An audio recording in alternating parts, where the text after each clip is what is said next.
On the morning of September 11, 2001, as millions of Americans watched in horror while smoke poured from the skyline of New York City, thousands of families instantly found themselves searching for loved ones who had vanished in the chaos. Many names would eventually appear on official lists of victims, while others would be reunited with their families after escaping the destruction. But among those names was one that would spark a mystery unlike. It was the name of a young doctor whose disappearance has puzzled investigators, journalists, and amateur detectives for more than 2 decades. Did she die inside the collapsing towers without leaving behind a trace of DNA? Did she survive the attacks only to disappear voluntarily? Or was September 11 simply the day that hid another tragedy forever?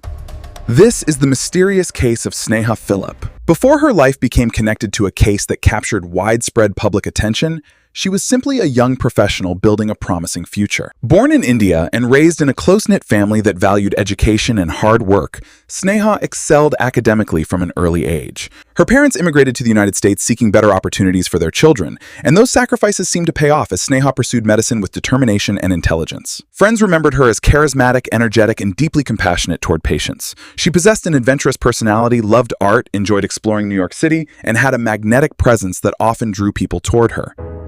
Yet beneath that successful exterior, there were signs that her life was becoming. By 2001, Sneha had completed medical school and was working as a physician, but her career had begun encountering serious obstacles.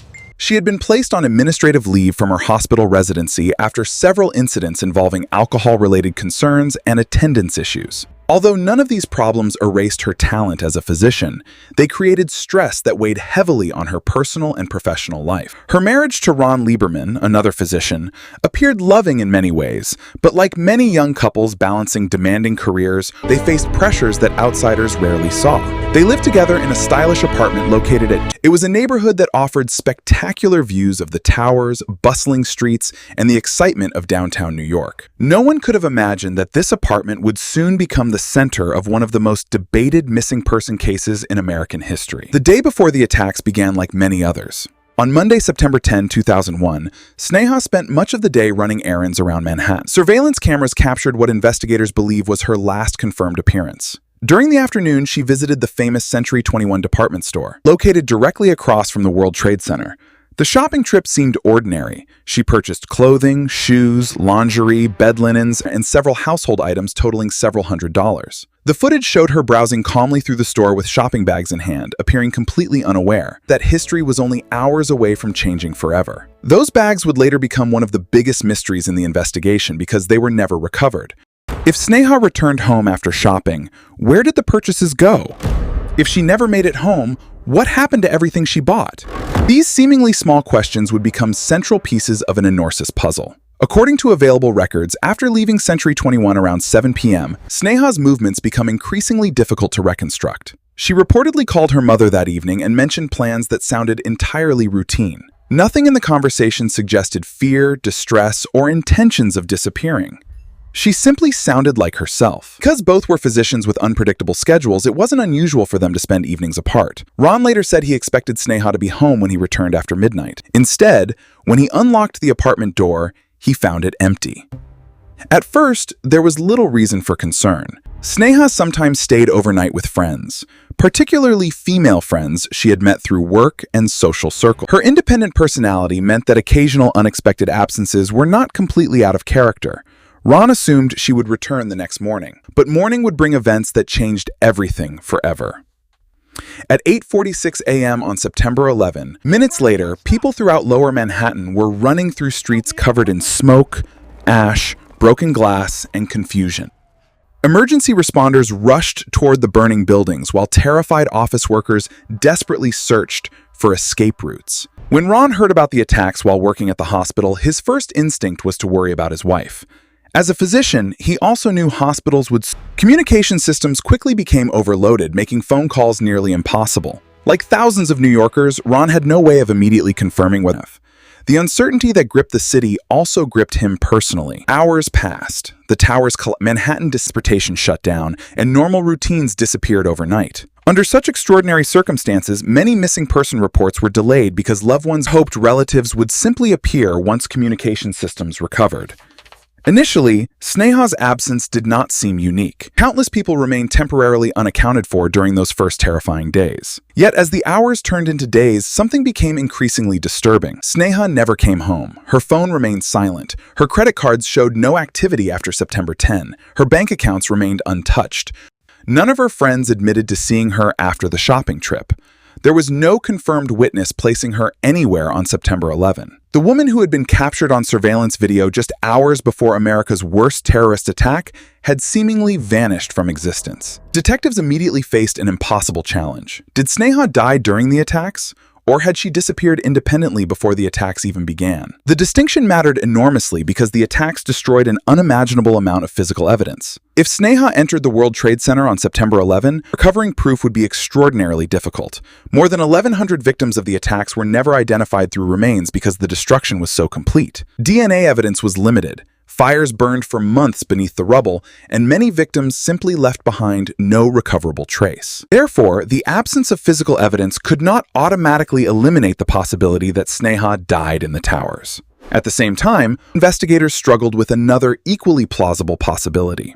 If Sneha disappeared on the evening of September 10 for unrelated reasons, the terrorist attacks could have unintentionally erased crucial evidence, destroyed surveillance opportunities, overwhelmed law enforcement resources, and provided the perfect cover for another crime or voluntary disappearance.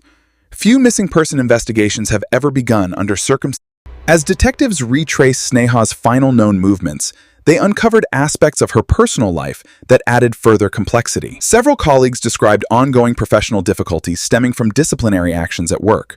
Reports indicated concerns regarding alcohol use, attendance problems during her residency. There were also accounts suggesting she had been exploring her sexuality and spending time within New York's LGBTQ community, although interpretations of these relationships varied significantly depending on the source. Some friends believed Sneha was simply socially adventurous. Others suggested she may have been questioning important aspects of her identity while attempting to balance family expectations, marriage, and career pressures.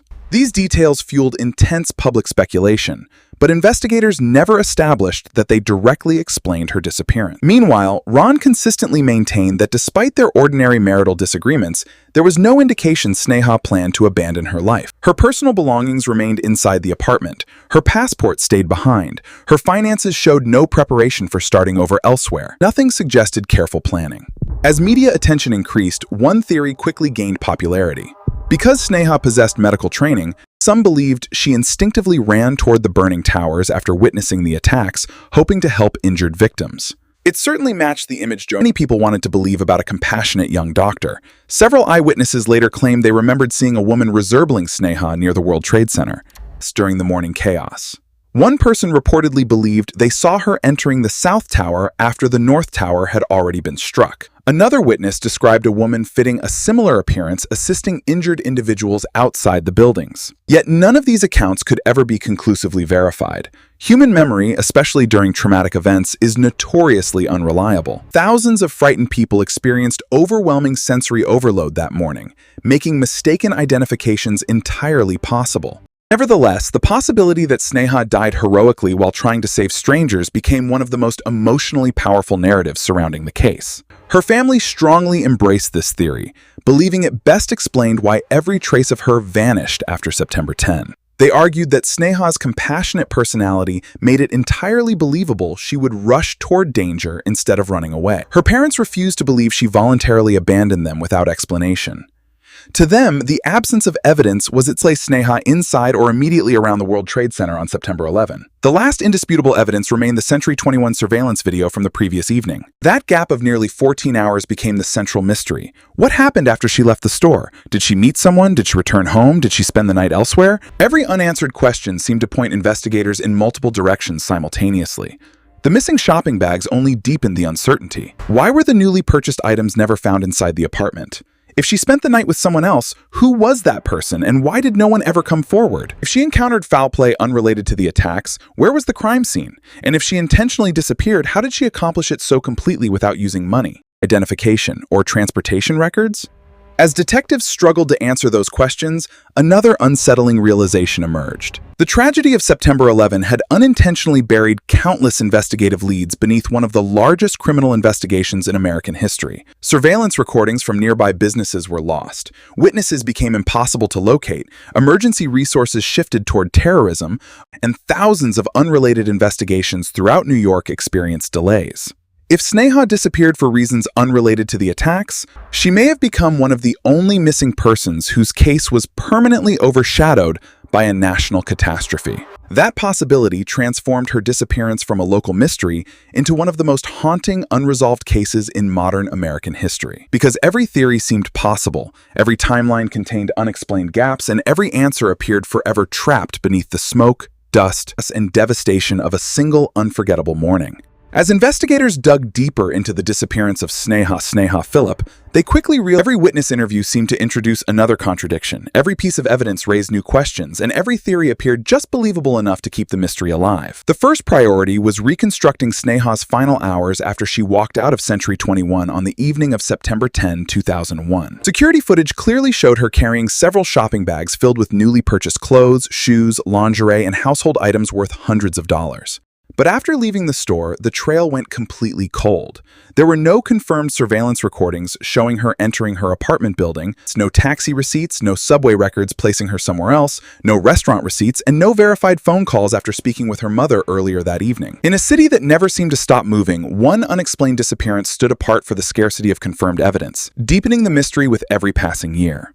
Detectives began interviewing friends, co-workers, neighbors, and acquaintances, hoping someone had spent the evening with her. Several people recalled that Sneha often enjoyed New York City's nightlife, visiting restaurants, bars, and art galleries. She was known to strike up conversations with strangers, especially women, and she sometimes accepted invitations to continue socializing long into the night. Friends described her as outgoing, adventurous, spontaneous, and curious about people from different backgrounds.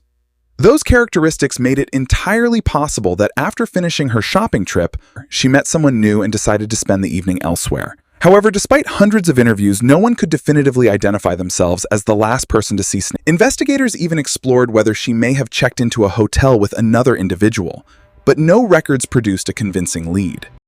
The complete absence of reliable sightings after Century 21 remained one of the most frustrating aspects of the case. While detectives searched for clues outside her personal life, they also examined what had been happening inside it. They discovered that Sneha's professional career had become increasingly unstable during the months leading up to September 11. As a physician, she had intelligence and medical skill, but reports indicated that she had faced disciplinary action over attendance issues and incidents involving alcohol. There had even been accusations concerning inappropriate behavior while intoxicated, allegations that placed enormous pressure on both her career and her reputation. Although none of these issues suggested she was dangerous or unstable, they painted the picture of someone struggling to balance overwhelming personal expectations with the realities of a stressful profession.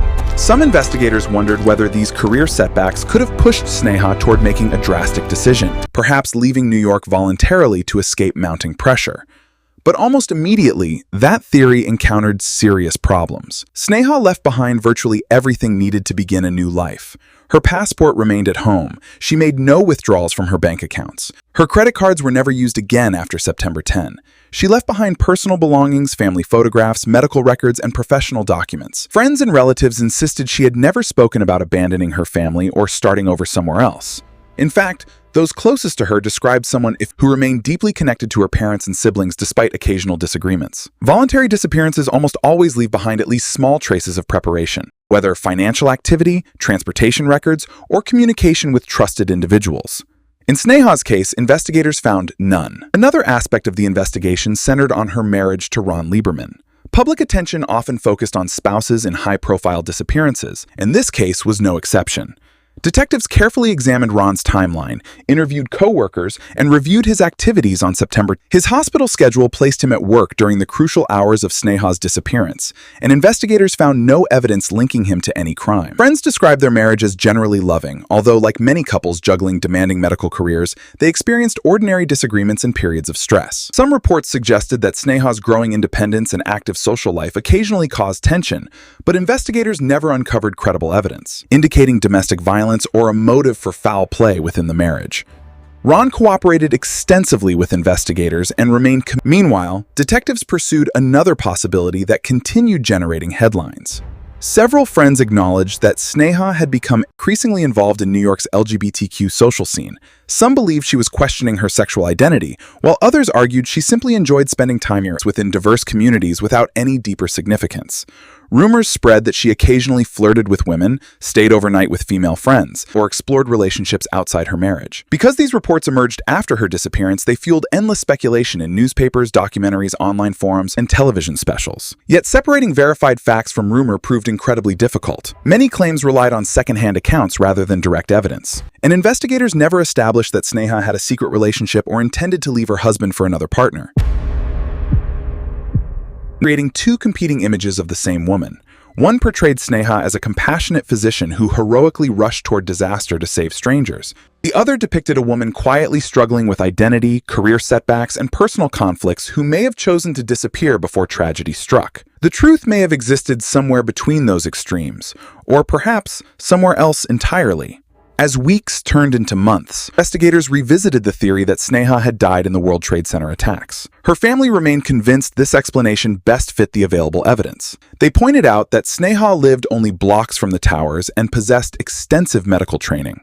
If she heard the first plane crash, she may have instinctively grabbed medical supplies and hurried toward the disaster scene to help injured victims before emergency responders fully secured the area. Amid confusion and uncertainty, ordinary people responded with remarkable bravery, helping those around them and offering support in whatever ways they could. And many disappeared into clouds of smoke as they attempted rescues. It was not impossible to imagine Sneha joining them. Supporters of this theory also emphasized that more than 1,000 victims of the attacks left behind no identifiable remains. The fires burned for months beneath ground zero. Temperatures reached extraordinary levels, and the collapse pulverized buildings into mountains of twisted steel and concrete. DNA identification became one of the largest forensic challenges in American history. Therefore, the absence of Sneha's remains did not necessarily mean she wasn't there. However, skeptics pointed to equally significant problems. If Sneha had returned home after shopping, why were the shopping bags never found inside the apartment? If she never returned home, where had she spent the night? More importantly, no witness could conclusively place her at ground zero that morning. Several individuals believed they recognized her in the chaos, but memory under traumatic circumstances is notoriously unreliable. Some eyewitnesses described women whose appearance only vaguely resembled Sneha. Others came forward months or even years after the attacks, increasing the possibility that memories had become influenced by media coverage. Investigators could never verify those sightings beyond reasonable doubt. Another troubling detail emerged regarding the apartment building itself. Surveillance cameras inside the residential complex reportedly did not capture Sneha returning home that night. Fortunately, because of technical limitations and the unprecedented events surrounding September 11, some footage was incomplete or unavailable. This missing evidence created one of the case's greatest unanswered questions. If Sneha entered the building, why wasn't she recorded? If she never returned, where exactly did she go after leaving Century 21? Some investigators considered the possibility that she spent the night with an unidentified companion before heading toward the World Trade Center the following morning. Others believed she may have become the victim of an unrelated crime somewhere in Manhattan during the evening of September 10. If that happened, the attacks the next morning could have overwhelmed law enforcement, destroyed evidence, erased surveillance opportunities, and unintentionally concealed another homicide or accidental death. It was a horrifying coincidence, but not an impossible one. Throughout the years, countless amateur detectives attempted to solve the mystery themselves. Online forums analyzed surveillance footage frame by frame, comparing clothing, body. Independent researchers interviewed former friends, revisited newspaper archives, mapped possible walking routes through Lower Manhattan, and debated every known detail. Some proposed elaborate theories involving secret relationships, witness protection, mental health crises, or planned disappearances. Others argued the simplest explanation remained the most likely. Sneha died helping others during the attacks, and the devastation erased nearly every trace of her existence. Despite thousands of hours of independent investigation, none of these theories produced definitive proof. Even legal proceedings reflected the extraordinary uncertainty surrounding the case. Initially, authorities hesitated to classify Sneha as a victim of the September 11 attacks because there was insufficient evidence placing her at the World Trade Center that morning. Without proof of her presence, her disappearance technically remained a missing person case. Her family fought a lengthy legal battle, arguing that the unique circumstances surrounding the attacks made conventional standards of evidence impossible to satisfy. Eventually, after years of hearings and appeals, the court ruled that the most reasonable conclusion was that Sneha likely died as a result of the terrorist attacks. She was officially recognized as a victim of September 11. For her family, the decision provided a measure of closure, acknowledging what they had believed from the beginning. Yet for many investigators and observers, the ruling did not eliminate the mystery. Legal conclusions rely on probabilities, not certainty. Official recognition answered one question while leaving more than 2 decades after Sneha Philip disappeared. The case continues to fascinate true crime researchers. If she died during the attacks, she represents one of the countless heroes and victims whose final moments may never be fully known.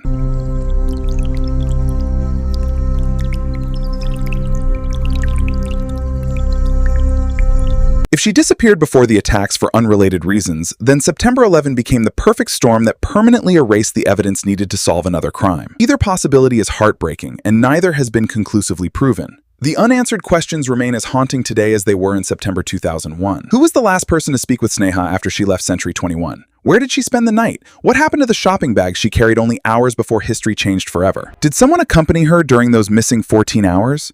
Did she wake on the morning of September 11 and make the selfless decision to help complete strangers? Or did another tragedy unfold entirely outside the shadow of the Twin Towers, forever hidden by the catastrophe that followed? These questions continue to echo through one of America's most perplexing disappearances, reminding investigators that sometimes the greatest mysteries are not created by a lack of evidence alone, but by the unimaginable circumstances that swallow the truth before anyone realizes it has disappeared. Even today, more than 2 decades later, the disappearance of Sneha Philip remains one of the most haunting unsolved mysteries connected to September 11, 2001. Unlike many missing person cases, there is no definitive crime scene, no confirmed final witness, no recovered remains, no confession, and no single piece of evidence that tells investigators exactly what happened. Instead, the case exists in a gray area. For investigators, the mystery is not simply about finding one missing woman. It is about determining whether her disappearance was caused by one of the deadliest terrorist attacks in American history, or whether those attacks unknowingly concealed an entirely separate tragedy forever.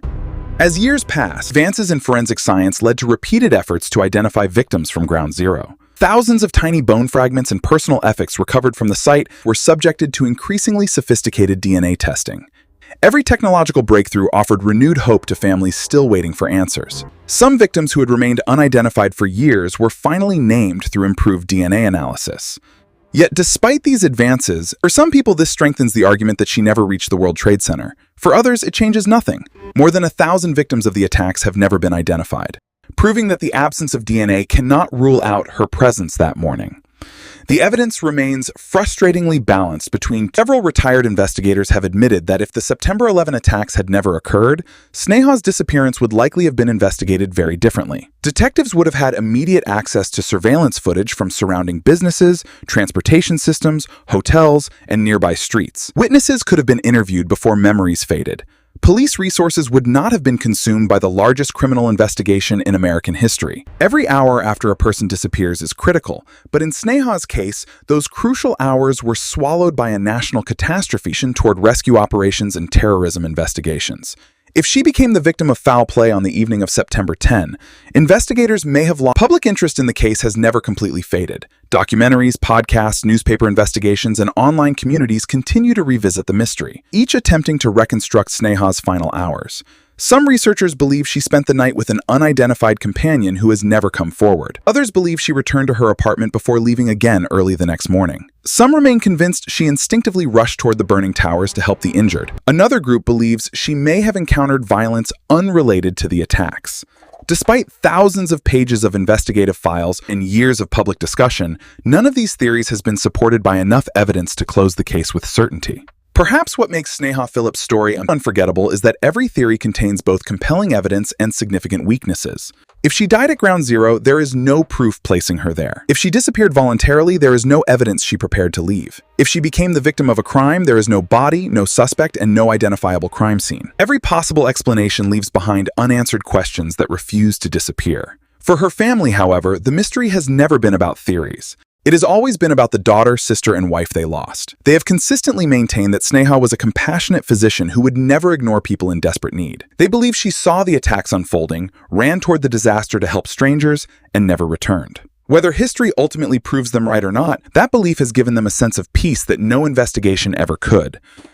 The case also serves as a powerful reminder of how quickly On September 10, 2001, Sneha Philip was simply a young doctor shopping for clothes and household items in Lower Manhattan, making plans for another ordinary week. Less than 24 hours later, she became one of America's most enduring mysteries. The shopping bag she carried disappeared. The people she may have met vanished into history. The final hours of her life became lost in one of the darkest days the United States has ever experienced. Perhaps one day, advances in forensic science, newly discovered evidence, or the testimony of someone who has remained silent for decades will finally answer the questions that have haunted this case since 2001.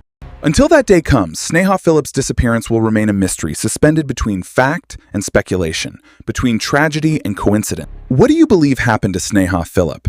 Did she lose her life while courageously helping victims during the September 11 attacks? Or did another untold tragedy unfold before the world even realized she was missing? Share your thoughts and theories in the comments below. If you found this documentary informative, don't forget to like this video, subscribe to the channel, and turn on notifications so you never miss our next deep dive into America's most chilling unsolved mysteries. Until next time, stay curious, stay safe, and remember, sometimes the greatest mysteries aren't hidden because there are no answers. They're hidden because history itself buried the truth.